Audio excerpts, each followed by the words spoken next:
Shalom, selamat pagi semuanya. Bersyukur, berterima kasih pada Tuhan kalau pagi hari ini kita boleh bangun lagi dengan tubuh yang diberkati, dengan kekuatan kesehatan yang baru yang datang daripada Tuhan. Bersyukur kalau kita boleh bersama-sama bangun pagi hari ini dengan tubuh yang diberkati, dengan kekuatan kesehatan yang baru yang datang daripada Tuhan. Kita bersyukur di hari yang baru ini kita boleh datang menghampiri tahta kasih karunia Tuhan, menaikkan pujian, syukur, penyembahan kita bagi Tuhan. Sebab Tuhanlah pengharapan kita, sebab Tuhanlah perlindungan kita. Bapa, kami bersyukur, kami berterima kasih kepadamu pagi hari ini. Kami bersyukur buat sepanjang malam tidur nyenyak yang Kau beri bagi kami. Kami bersyukur kami boleh bangun lagi pagi hari ini dengan tubuh yang diberkati, dengan kekuatan kesehatan yang baru yang datang daripada-Mu. Bersyukur buat kesempatan hidup satu hari lagi yang Kau beri bagi kami, untuk kami boleh menikmati hari-hari kami bersama. Terpujilah nama-Mu Tuhan, terpujilah nama-Mu. Sebab Engkau baik Tuhan, Engkau sungguh baik, Engkau sangat baik. Engkau selalu baik, selamanya Engkau baik bagi kami. Sebab itu kami mau memuji-Mu, kami mau menyembah-Mu Tuhan. Sebab Engkaulah Tuhan pengharapan kami, Engkaulah Tuhan perlindungan kami. Haleluya, haleluya. Tuhan, Engkaulah pengharapanku, ku percaya hanya kepadamu. Yesus, Kaulah perlindunganku, Engkau yang selalu ku puji. Tuhan, Kaulah pengharapan. Tuhan, Kaulah pengharapanku, ku percaya hanya kepadamu. Yesus, Kaulah perlindunganku, Engkau yang selalu ku puji.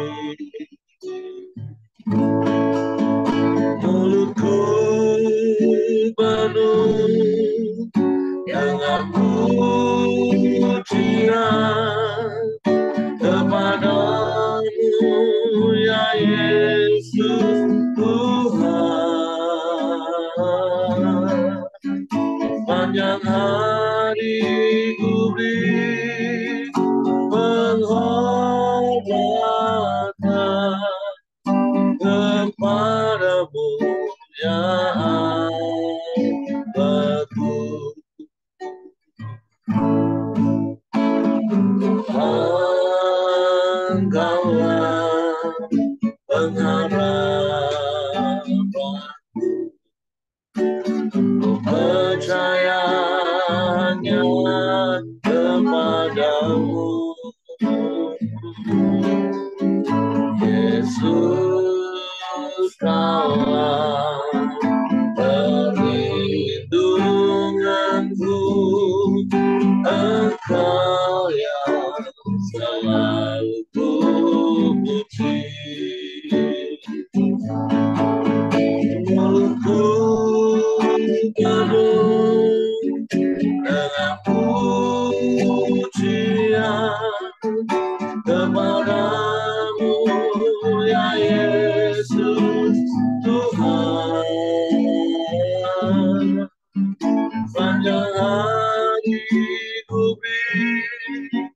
menghormatkan kepadamu ya Allahku. Tuhan, kaulah pengharapan. Tuhan, kaulah pengharapanku. Percayanya kepadamu, Yesus, kaulah perlindunganku. Engkau yang selalu kupuji. Mulutku penuh dengan pujian kepadamu ya Yesus Tuhan. Sepanjang hari ku beri penghormatan kepadamu ya Alleluia. Mulutku penuh dengan pujian kepadamu ya Yesus Tuhan. Sepanjang hari ku beri penghormatan kepadamu ya Allahku. Kepadamu ya Allahku.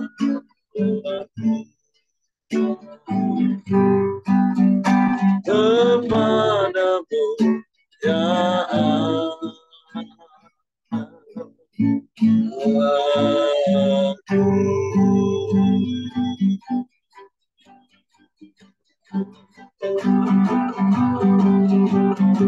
Kami beri pujian,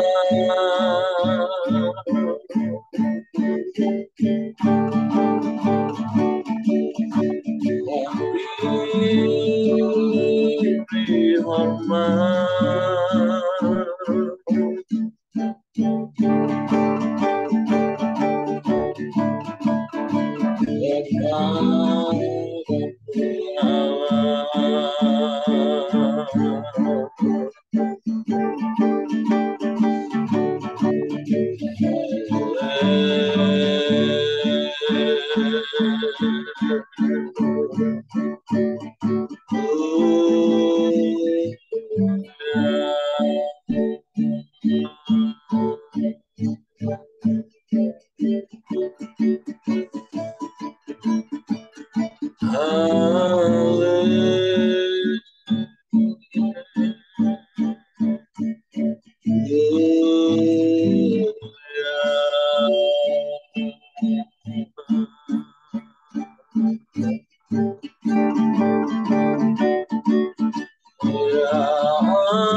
kami memuji,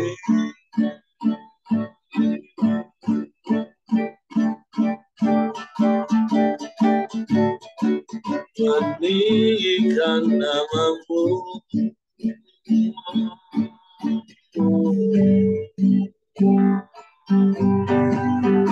Yesus Tuhan.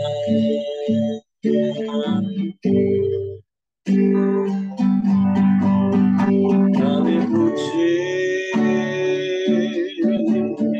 kami sembah, kami muliakan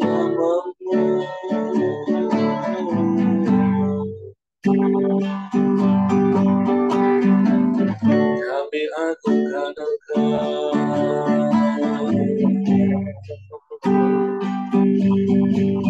Engkaulah Tuhan dan pengharapan kami. Engkaulah perlindungan yang teguh. Kami aman di dalam-Mu Tuhan.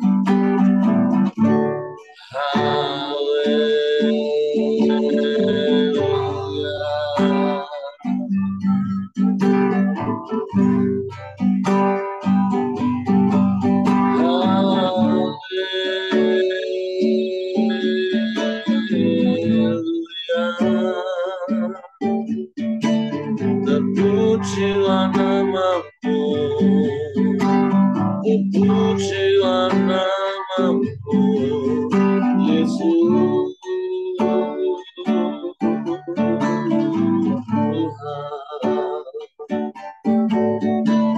Haleluya.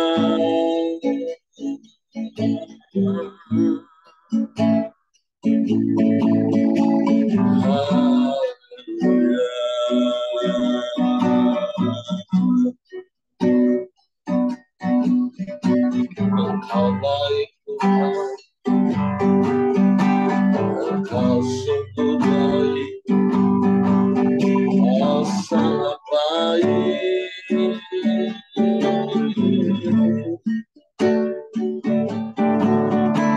Tiada yang seperti-Mu, tiada yang lain, hanya Engkau Tuhan.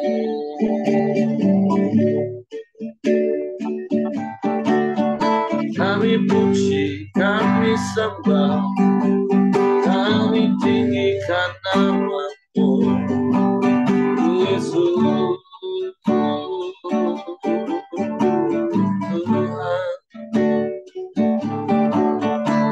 Kami muliakan Engkau.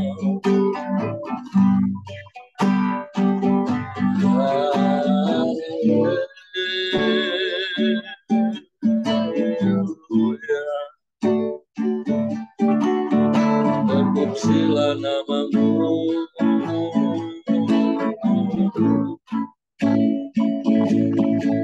terpujilah nama-Mu, Yesus Tuhan. Kami sembah.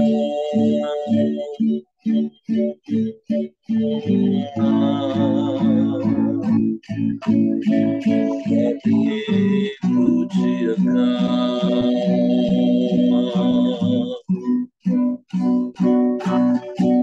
Ya Allah Bapa.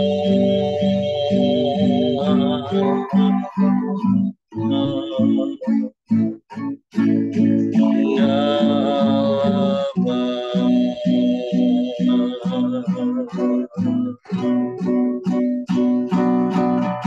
Kami tinggikan nama-Mu,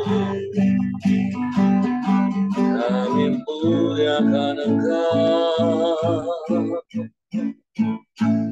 Yesus Tuhan.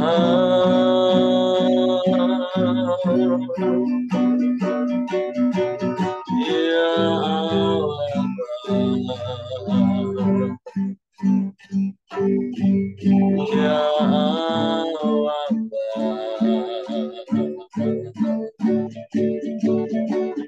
kami memuji,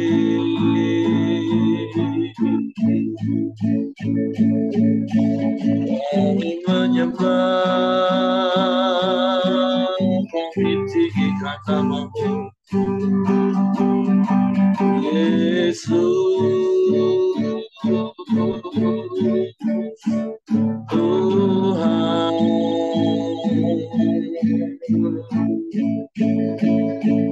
Kami memuji,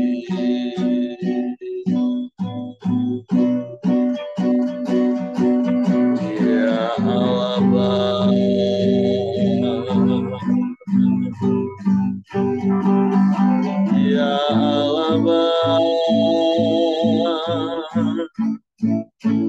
Ya Allah,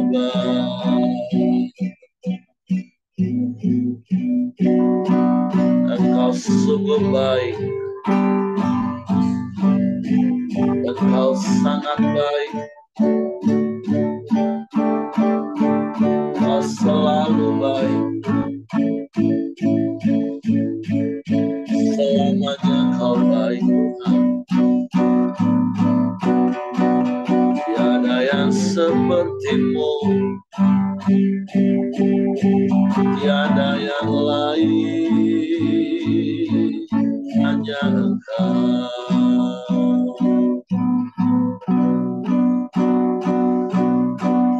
Terpujilah nama-Mu,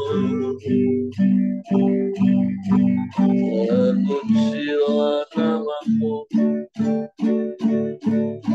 terpujilah nama-Mu, Yesus Tuhan. Ya Allah,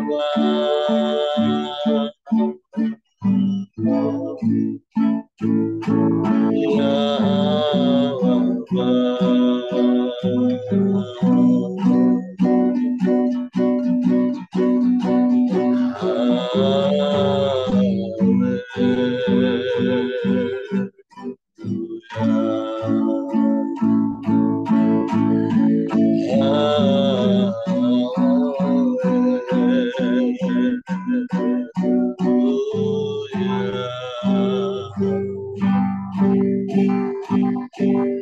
kami sembah,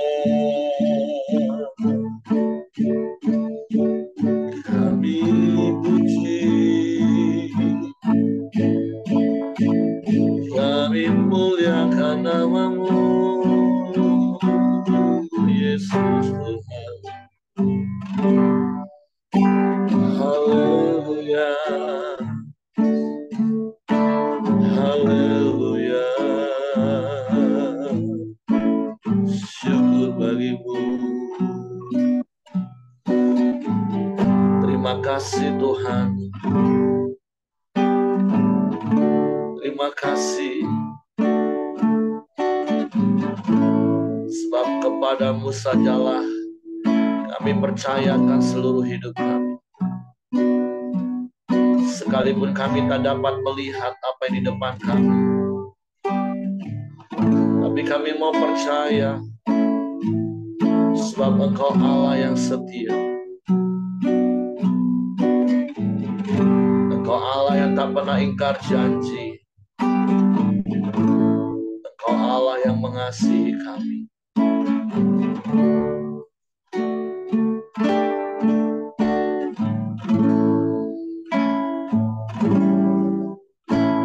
Saat ku tak melihat jalan-Mu, saat ku tak mengerti rencana-Mu, namun tetap ku pegang janji-Mu, pengharapanku hanya padamu. Saat kita melihat jalan-Mu, saat ku tak melihat jalan-Mu, saat ku tak mengerti rencana-Mu, namun tetap ku pegang janji-Mu, pengharapanku hanya padamu. Amin. Hatiku percaya,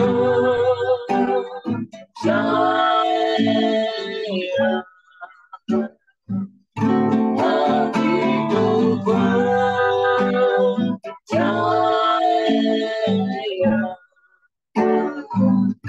hatiku percaya.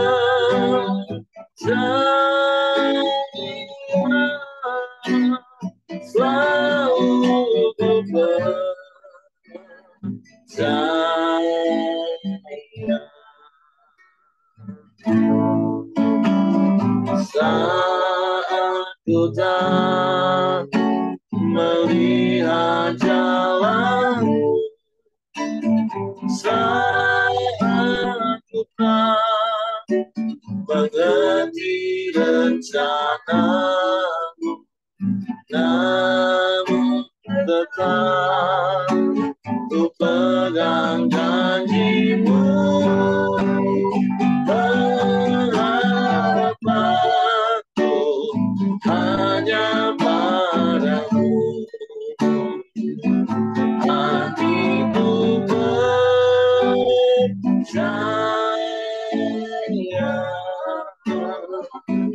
hatiku percaya, hatiku percaya,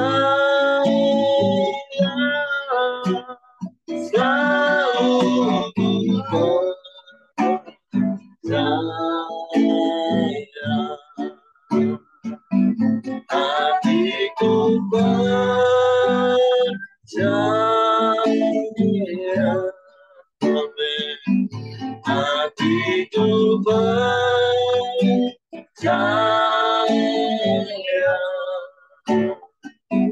hatiku percaya, selalu ku percaya.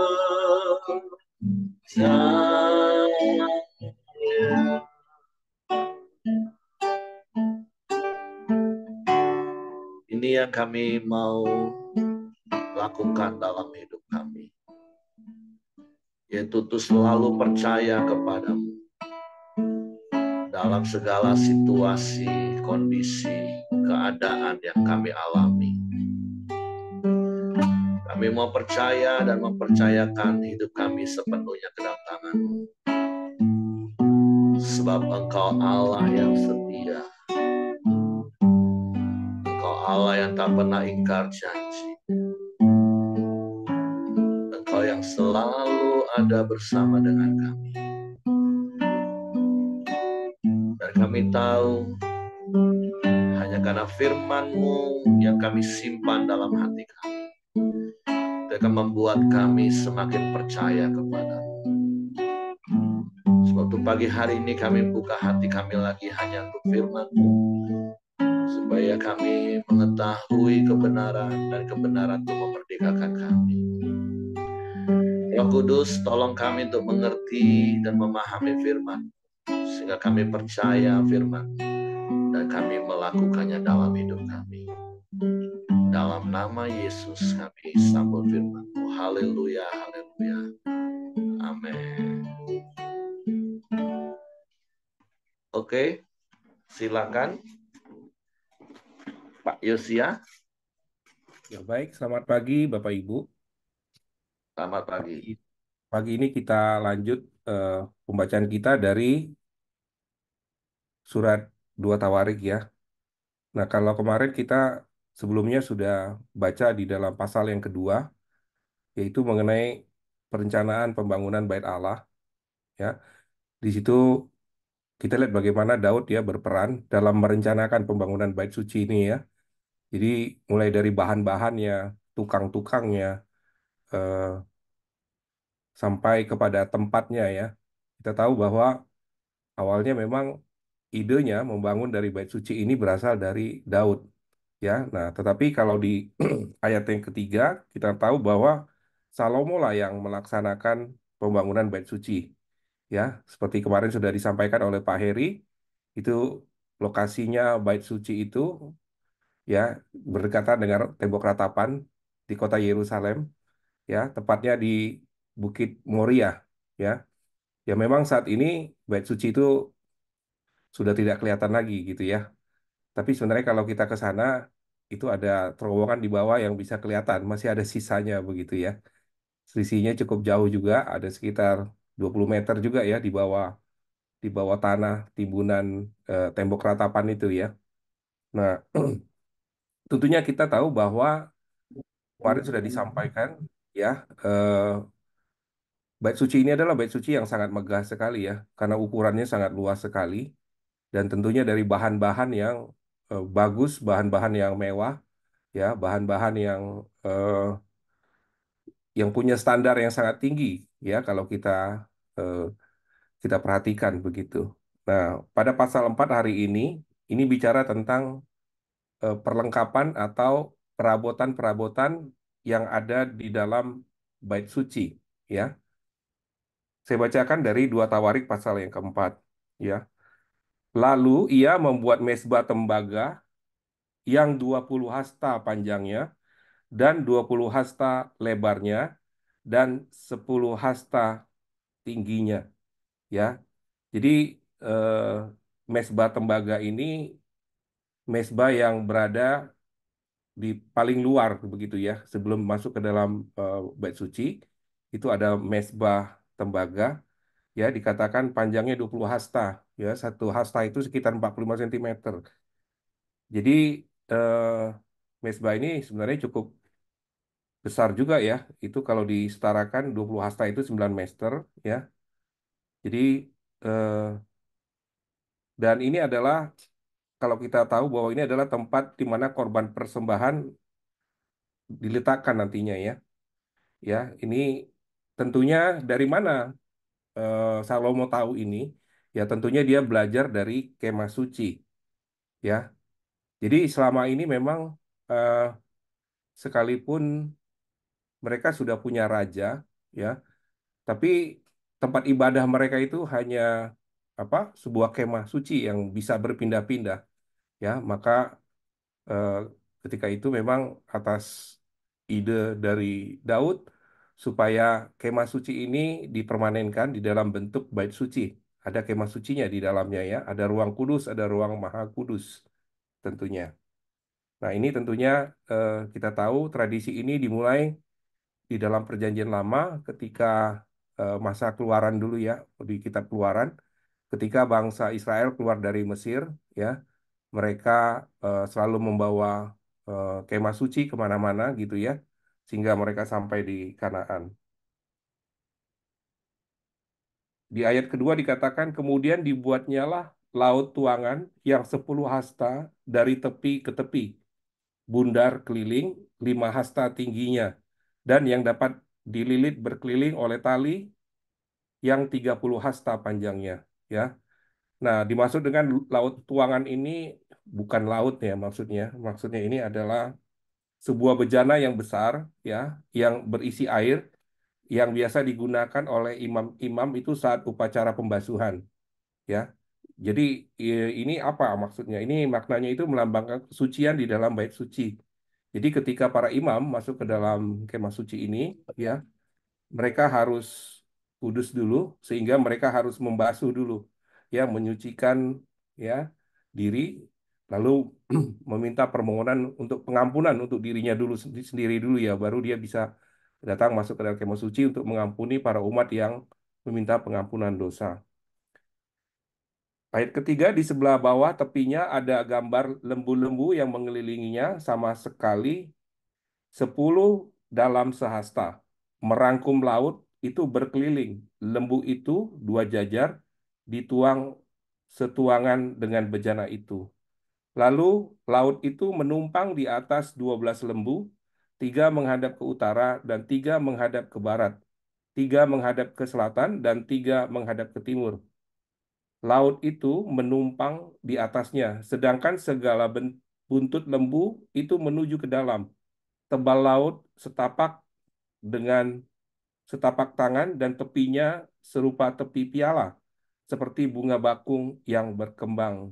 Ya, laut itu dapat memuat 3.000 bat air. Jadi seperti apa? Bentuknya seperti mirip kayak piring penampungan begitu ya. Dan ternyata tebal sekali ya. Kalau kita bilang ini mesti berat, nggak bisa diangkat ini ya. Dikatakan tebalnya eh, setebal telapak tangan ya, berarti itu besar sekali. Dan itu bisa menampung dikatakan 3.000 bat air ya. Jadi satu bat itu hampir lebih kurang setara dengan 1 kubik air. Jadi isinya itu ada sekitar 3 kubik atau 3.000 liter, ya, cukup besar. Hampir itu tekmon yang besar itu ya, eh, ukurannya begitu, bisa menampung air sebanyak itu. Ayat ke-6, lagi pula dibuatnyalah 10 bejana pembasuh, dan ditaruhnyalah 5 pada sisi kanan dan 5 pada sisi kiri sebagai tempat pembasuhan. Di situ orang membasuh apa yang diperlukan untuk korban bakaran.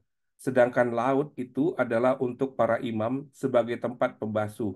Ya, jadi ini adalah sebuah penampungan air besar yang sangat tebal, ya, yang tadi saya katakan itu selebar telapak tangan, yang masing-masing itu ada berjumlah 5 di sisi kanan dan 5 di sisi kiri. Jadi bejana pembasuh ini digunakan untuk membasuh korban bakaran, sedangkan laut khusus untuk membasuh para imam, ya. Jadi itu terpisah, nggak sama. Jadi nggak boleh terbalik. Yang khusus imam untuk imam, yang untuk membasuh para korban bakaran untuk korban bakaran. Lalu di ayat ketujuh dikatakan ia membuat 10 kandil emas sesuai dengan rencananya dan menaruhnya di dalam bait suci, 5 di sebelah kanan dan 5 di sebelah kiri. Ya, nah kandil ini kalau kita lihat itu seperti kaki dian ya. Saya rasa teman-teman tahu semua ya, kaki dian itu biasanya di setiap gereja kalau Natalan itu selalu dipasang tuh ya, 7 kaki dian. Jadi biasanya ada 7 orang yang dipanggil ke depan untuk menyalakan lilin seperti itu ya. Nah, itu yang dimaksud dengan kandil tadi ya. Ayat ke-8, selanjutnya ia membuat 10 meja dan menempatkannya di dalam bait suci. 5 di sebelah kanan dan 5 di sebelah kiri. Ia membuat pula 100 bokor penyiraman dari emas. Ya, jadi itu jumlahnya selain apa ada bokor, ada 10 meja. Ya, nah meja ini fungsinya untuk apa? Fungsinya untuk meletakkan roti sajian. Ya, yaitu roti itu sebenarnya ada suatu perlambangan ya, perlambangan hubungan antara manusia dengan Allah ya, yang kalau dibilang satu meja berarti itu seperti makan di atas meja, itu melambangkan sebuah pemulihan hubungan ya dalam persekutuan di atas meja ya. Jadi bisa juga dilambangkan seperti kalau kita dalam perjamuan kudus, artinya kita sehidangan dengan Tuhan ya, kita diartikan kita adalah sebagai orang yang percaya, yang sudah diselamatkan, sudah terima keselamatan, yang bisa sehidangan dengannya ya. Ayat ke-9, ia membuat juga pelataran para imam, halaman besar, pintu-pintu halaman, pintu-pintu itu dilapisi dengan tembaga. Laut itu ditaruhnya pada sisi kanan arah tenggara, dan Huram membuat juga kuali-kuali, penyodok-penyodok, bokor-bokor, penyiaram, demikian Huram menyelesaikan pekerjaan yang harus dilakukannya bagi Raja Salomo di rumah Allah. Ya, saya coba cari ini Huram ini apa maksudnya ya. Huram itu dikatakan adalah eh, ini bukan nama raja ya, tapi ini adalah tukang yang apa? eh, tukang yang dipercaya untuk mengerjakan pekerjaan-pekerjaan dari kayu balam, ukir-ukiran ya, terus mungkin untuk eh, pintu-pintu yang besar begitu ya. Ayat ke-12, yakni kedua tiang dengan kedua bulatan ganja di kepala tiang itu, kedua jala-jala yang menutup kedua bulatan ganja itu. Keempat ratus delima untuk kedua jala-jala, 2 jajar buah delima untuk satu jala-jala, guna menutupi kedua bulatan ganja yang di atas tiang itu. Ayat 14, juga telah dibuatnya kereta-kereta penopang dan bejana-bejana pembasuh yang di atas kereta-kereta itu. Laut yang satu itu dan ke-12 lembu di bawahnya. Kuali-kuali penyodok, garpu-garpu, dan segala perlengkapan kain yang dibuat Huram-Abi bagi Raja Salomo untuk rumah Tuhan adalah tembaga upaman. Ayat 17, Raja menuang semuanya itu di lembah Yordan, di dalam tanah liat di antara Sukot dan Zerada. Ya, jadi menuangnya ini di lembah Yordan. Ya, mungkin kalau yang pernah ke Israel tahu ya di mana daerah lembah Yordan. Dan ayat 18, Salomo membuat segala perlengkapan itu dalam jumlah yang amat besar sehingga berat tembaga itu tidaklah terhitung. Salomo membuat juga segala perlengkapan yang ada di dalam rumah Allah, yakni mesbah dan meja-meja tempat menaruh roti sajian. Lagi pula kandil-kandil dari emas murni dengan pelita-pelitanya untuk dinyalakan di depan ruang belakang sesuai dengan peraturan. Kembang-kembangnya, pelita-pelitanya, dan sepit-sepitnya dari emas. Semuanya dari emas murni. Pisau-pisau bokornya, penyiramannya, cawan-cawannya, dan perbaraan-perbaraannya dari emas murni, juga pintu masuk rumah itu. Dan pintu-pintu yang di sebelah dalam ke tempat Maha Kudus dan pintu-pintu ke ruang besar bait suci, semuanya dari emas, ya. Nah, Bapak Ibu, kalau kita perhatikan ya, ini uh, sangat detail sekali ya. Uh, Selain daripada pembangunan bait suci itu sangat detail, ternyata untuk perlengkapannya pun sangat detail sekali ya disebutkan di sini, ya. Nah, tadi saya sudah katakan bahwa semuanya ini sebenarnya meniru dari sistem yang ada di kemah suci, ya. Mereka coba miniaturnya dari ini dipindahkan di dalam bait suci yang dibangun oleh Salomo ini, ya. Nah, ini sebenarnya bicara tentang apa sih sebenarnya dengan kita gitu ya. Nah, jadi eh, Allah itu mau menempatkan setiap barang dengan maksud dan tujuan, ya. Nah, itu sebenarnya yang bicara juga saya bisa asosiasikan dengan Tuhan mau menempatkan kita juga ya di mana yang Tuhan mau begitu ya. Nah, terus bagaimana sebenarnya dengan sikap hati kita ketika Tuhan menempatkan kita di sana? Ya, karena kita lihat di sini kan sangat detail sekali, sangat teratur sekali ya. Nggak ini apa nggak boleh sembarangan ya. Apakah ketika kita ditempatkan dengan maksud dan tujuan Tuhan, apakah sikap kita kita mau menerima, kita mau dengan rendah hati, ya, mau merendahkan diri di hadapan Tuhan, ya, sehingga eh, ketika kita datang ke hadapan Tuhan, ya, ini kalau konteksnya yang kita baca ini, ketika kita datang ke hadapan Tuhan, kita mau memuji, kita mau memuliakan nama Tuhan, ya, kita ingin eh, berhadapan dengan Tuhan, apakah Tuhan mendapatkan kita sudah benar? Ya, tadi ketika imam-imam akan masuk ke sana, ya, mereka harus membasuh diri dulu, ya. Tadi kan ada dikatakan ada apa? Tempat laut tadi ya. Artinya kita kita ini kalau berha- berhadapan dengan Tuhan, apakah sebenarnya kita sudah merendahkan diri, ya? Apakah kita eh, sudah layak gitu ya? Apakah kita sudah layak ketika eh, Tuhan mendapatkan kita di situ gitu ya. Jadi sebenarnya bait suci itu kan sebenarnya perlambangan dari keselamatan yang Tuhan berikan ya.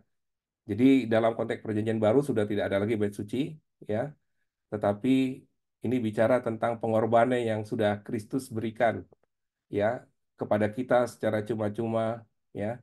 Nah, terus dari situ kita bisa mengerti ya betapa mahalnya pengorbanan itu ya.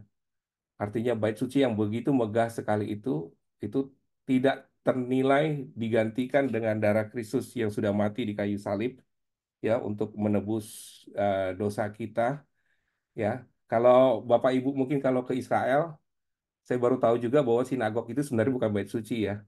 Itu ruang pertemuan. Jadi sebenarnya itu tempat-tempat orang-orang komsel untuk 20-30 orang begitu ya.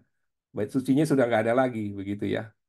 Nah, jadi sekarang memang kita nggak bisa lihat bait sucinya. Tapi dari situ kita belajar firman Tuhan, kita bisa mengerti ya betapa mahalnya pengampunan itu, betapa mahalnya pengorbanan yang sudah Tuhan berikan ya.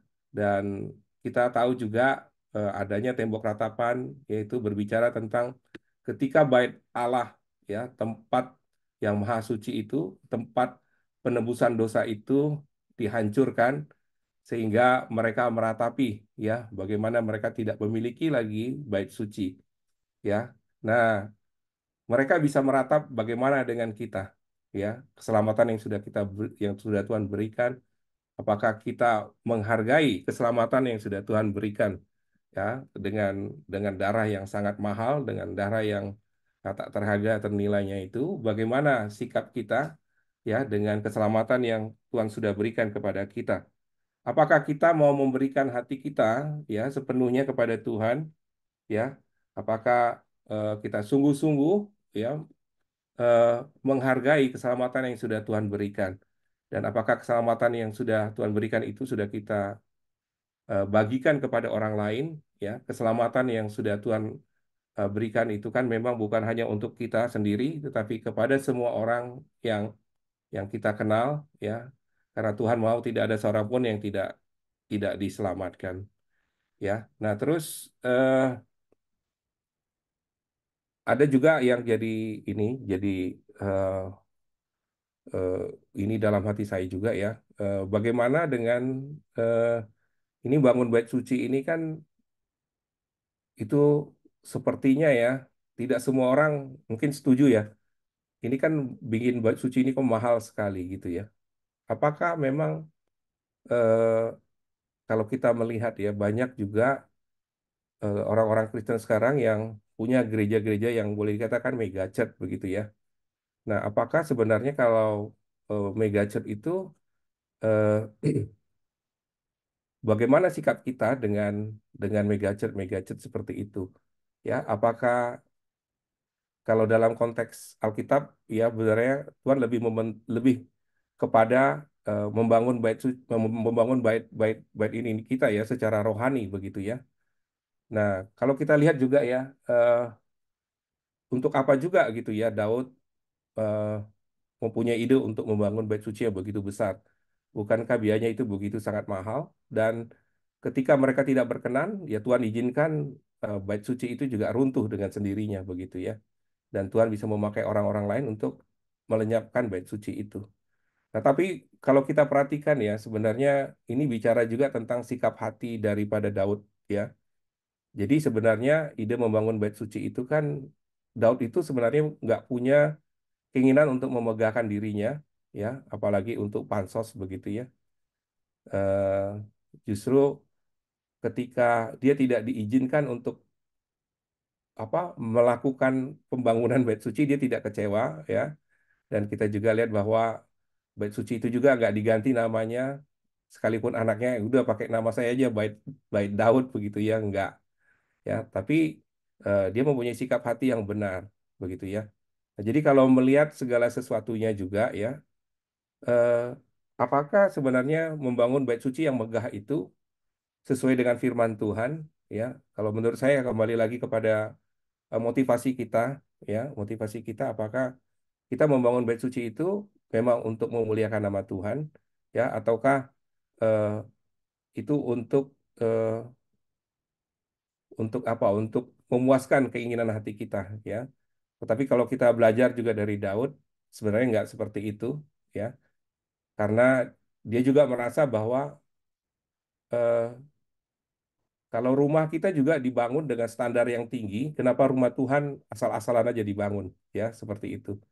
Ya, kita mau juga hidup kita seimbang juga, ya. Artinya membangun bait suci secara fisik itu perlu, ya, nggak bertentangan juga. Nah, tetapi yang paling penting adalah membangun hubungan kita dengan Tuhan, ya, karena sebenarnya bait suci itu bicara juga tentang keselamatan yang Tuhan berikan, ya, bagaimana supaya hidup kita ya itu berbuah ya hidup kita itu yang sudah menerima keselamatan itu ada buahnya yang orang bisa melihat ya buah-buahnya ya. Mungkin seperti itu Pak Heri yang bisa saya bagikan ya mengenai perabotan-perabotan yang ada di dalam rumah Tuhan. Saya serahkan kepada Pak Heri. Oke, terima kasih untuk Pak Yosia. Hari ini kita baca di 2 Tawarik pasal 4 ini secara detail perlengkapan-perlengkapan di dalam bait suci yang dibangun oleh Salomo. Itu polanya tidak berubah seperti kemah sembayang yang dibangun Musa di padang gurun yang bongkar pasang, yaitu ada halaman, ada ruang kudus, dan ada ruang maha kudus. Nah, di halaman itu tadi ada mezbah korban bakaran, terus ada kolam basuhan. Begitu masuk ke ruang kudus, di situ ada kaki dian, ada meja roti sajian, ada mezbah dupa, dan kemudian masuk ke ruang maha kudus, disitulah letak tabut Allah. Nah, jadi sebagaimana Salomo dan disupport oleh ayahnya Daud karena cintanya kepada rumah Tuhan, seperti yang Pak Yosia juga tadi sudah sempat singgung, sehingga mereka mempersiapkan segala sesuatunya benar-benar dengan excellent, lebih dari apa yang dapat dipikirkan oleh setiap orang karena cintanya Daud kepada Tuhan, kepada rumah Tuhan. Sehingga kalau kita baca tadi hampir keseluruhannya dibuat dari emas murni dan itu bisa berton-ton jumlah emasnya. Nah, dan sekali lagi seperti yang kemarin juga sudah saya singgung dan tadi Pak Yusya juga sudah ingatkan lagi, kita adalah bait suci itu sekarang. Nah, tapi polanya juga tetap sama Bapak Ibu. Sebagaimana Daud dan Salomo secara detil, secara sungguh-sungguh membangun dan membuat setiap detil perangkat atau ornamen yang di dalamnya, begitu juga lah harusnya kita membangun. Karena sebenarnya kalau kita bicara lihat skema, skema sembayang, skema dari bait suci, itu adalah sebuah spiritual journey-nya setiap orang percaya. Mezbah korban bakaran itu bicara tentang pertobatan kita, hidup yang jadi korban persembahan bagi Tuhan. Kemudian melangkah itu kolam basuhan itu kita memberi diri dibaptis. Dan kemudian hidup kita terus bertumbuh, masuk di ruang kudus.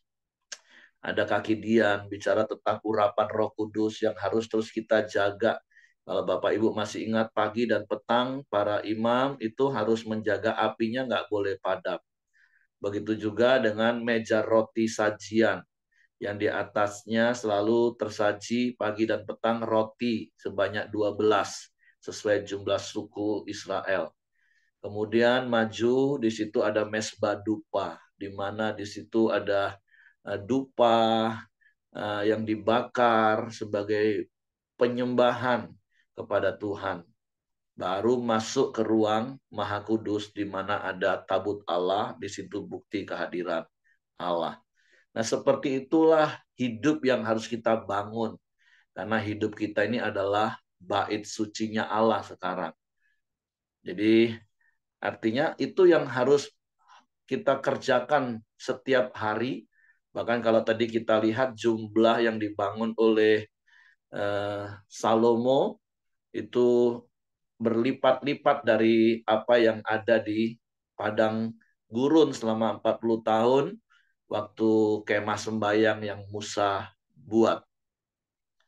Ada tadi kaki dian ada 10, terus meja roti sajian ada 10, bejana pembasuhan juga ada 10. Ya, artinya lebih. Nah, apa yang Tuhan mau sampaikan kepada kita dan Tuhan ingatkan selain dari apa yang Pak Yosia tadi sudah sampaikan, apa yang Tuhan ingatkan bagi saya, yuk lakukan lebih lagi. Apa yang sudah kita lakukan selama ini, mulai dari pertobatan kita, sejak hari pembaptisan kita, bagaimana kita menjaga api Roh Kudus itu dalam hidup kita, terus hidup di dalam firman, karena roti itu bicara tentang hidup di dalam firman, terus mezbah dupa itu bicara hidup dalam pujian penyembahan, dan tabut Allah itu bicara hadirat Allah. Nah, bagaimana kita semakin hari semakin excellent membangun hidup kita, rohani kita, supaya semakin hari semakin Tuhan dipermuliakan. Bahkan kalau besok kita baca bagaimana waktu pentabisan bait suci itu, maka awan kemuliaan Tuhan itu memenuhi bait suci. Nah, biarlah hidup kita juga dipenuhi dengan awan kemuliaan Tuhan. Ketika orang melihat hidup kita, orang melihat Tuhan secara nyata. Oke, itu saja yang ingin saya tambahkan. Terima kasih untuk Pak Yosia. Selanjutnya saya serahkan kepada siapa ya jadwal doa hari ini ya? Hengki muncul nggak Baik, ini? Pak. Saya, Pak. Oh, Pak Daniel ya. Oke, nanti ditutup oleh Pak Yosia. Oke, silakan Pak Heng. Oke, terima kasih Pak Heri. Bapak, Ibu, Saudara, mari kita bersatu masuk dalam doa. Bapa yang di surga, yang kami sembah, kami puji, kami muliakan di dalam nama Tuhan Yesus. Kami selalu mengucap syukur atas segala pertolongan, perlindungan, penyertaan-Mu dan kasih setia-Mu kepada kami, suami istri, anak-anak, cucu menantu, serta yang mengurung darah dengan kami. Engkau urapi, Engkau berkati, supaya kami tetap setia dan taat kepada Engkau ya Tuhan Yesus. Kami juga bangga punya Allah seperti Engkau yang selalu ada di dalam setiap pergumulan kami ya Tuhan. Bahkan Engkau sudah berikan kami kekuatan, kesehatan pada pagi hari ini ya Tuhan, sehingga kami bisa bersuka cita dan damai sejahtera-Mu tercurah bagi kami semua. Sebelum kami naikkan tiap doa dan permohonan kami ya Tuhan Yesus, Engkau terlebih dahulu ampuni segala bentuk dosa, pelanggaran, kekurangan, kelemahan kami, bahkan Engkau sucikan hati dan pikiran kami ya Tuhan, supaya kami layak di hadapan-Mu. Pada pagi yang indah ini ya Tuhan, kami telah memuji, menyembah-Mu, dan kami telah sama-sama sharing kebenaran firman-Mu. Semua firman yang kami dengar ya Tuhan, boleh menerima bagi setiap kami, dan boleh kami aplikasikan dalam tiap kehidupan kami, supaya kami tetap ya Tuhan, andalkan Engkau di dalam segala keadaan hidup kami ya Tuhan Yesus. Hamba-Mu Pak Yosia yang sudah membagikan kebenaran firman-Mu, Engkau urapi ya Tuhan, dan Engkau berkati pelayanannya, supaya semakin hari ya Tuhan dipakai Tuhan, semakin heran, dan juga Engkau tambah-tambahkan kapasitas pelayanannya Tuhan Yesus. Dan ya Tuhan, keluarganya, anak istrinya Tuhan, Engkau berkati, Engkau beri jawaban yang pasti dalam tiap pergumulannya Tuhan Yesus. Demikian juga setiap kami yang ada di grup Keramdio ini ya Tuhan Yesus, Engkau juga berkati setiap pergumulan atau persoalan yang selalu ada pada kami, Engkau memberikan solusi dan jalan keluar yang terbaik supaya kami semua boleh menjadi berkat dan memberkati orang lain ada di sekitar kami. Setiap pekerjaan pelayanan kami lakukan sepanjang hari ini ya Tuhan, kami boleh mempermuliakan nama Engkau ya Tuhan Yesus. Apabila ada teman kami yang di Kromdian yang sakit atau kurang sehat ya Tuhan, kami doakan dengan kuasa bibilurnya Tuhan Yesus, Engkau pulihkan, Engkau sembuhkan secara sempurna di dalam nama Tuhan Yesus. Kami juga doakan ya Tuhan, kota Jambi dan sekitarnya, Engkau berikan keamanan, kedamaian, dan jauhkan hal-hal yang tidak kami inginkan di dalam nama Tuhan Yesus. Doa sepakat pagi hari ini ya Tuhan Yesus, yang pertama kami sehati doakan pelaksanaan camp pria sejati pada tanggal 11 sampai 13 Maret 2024.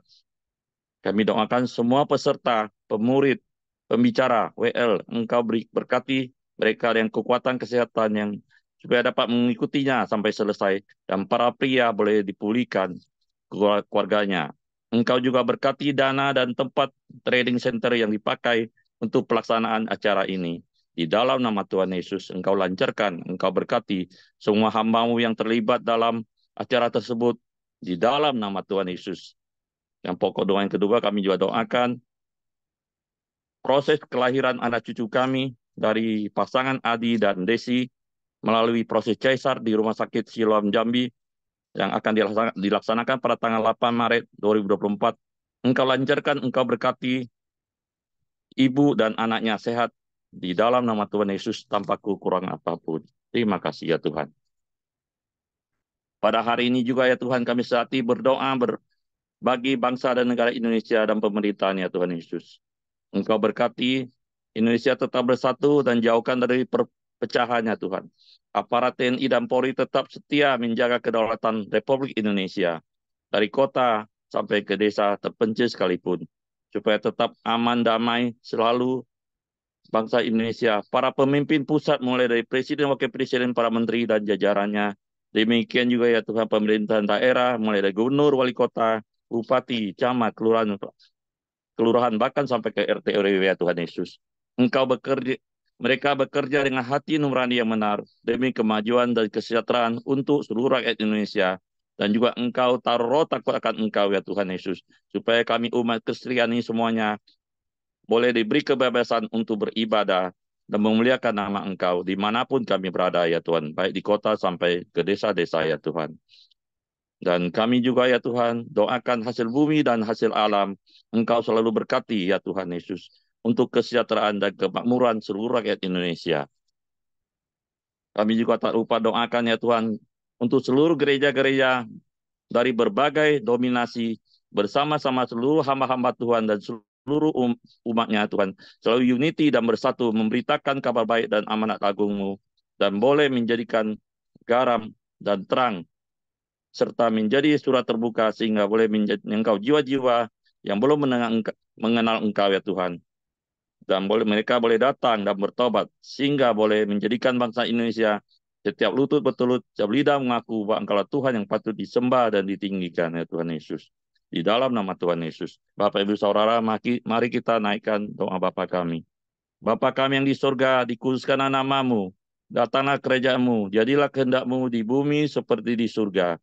Berikanlah kami pada hari ini makanan kami yang secukupnya, dan ampuni kami akan kesalahan kami, seperti kami juga mengampuni orang bersalah pada kami.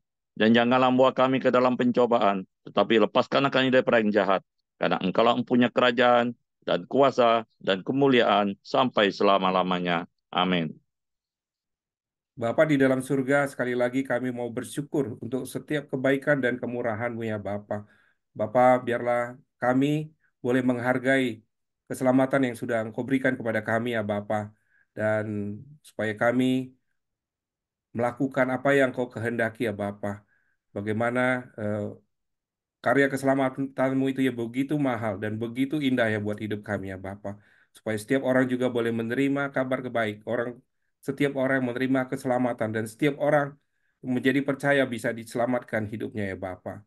Bapa di dalam surga, kami berdoa untuk semua jemaat kami yang ada di dalam Koramdio ini ya Bapa. Engkau berkati kami, Engkau berkati usaha kami, pekerjaan kami, keluarga kami, pelayanan kami, apapun yang kami lakukan ya Bapa, biar kami lakukan untuk hormat dan kemuliaan untuk nama Tuhan. Kiranya berkat sukacita, damai sejahtera dari Allah Bapa kita di dalam nama Tuhan Yesus Kristus dan persekutuan dengan Roh Kudus mulai hari ini sampai selama-lamanya. Amin. Oke, semangat pagi, selamat beraktivitas, Tuhan memberkati.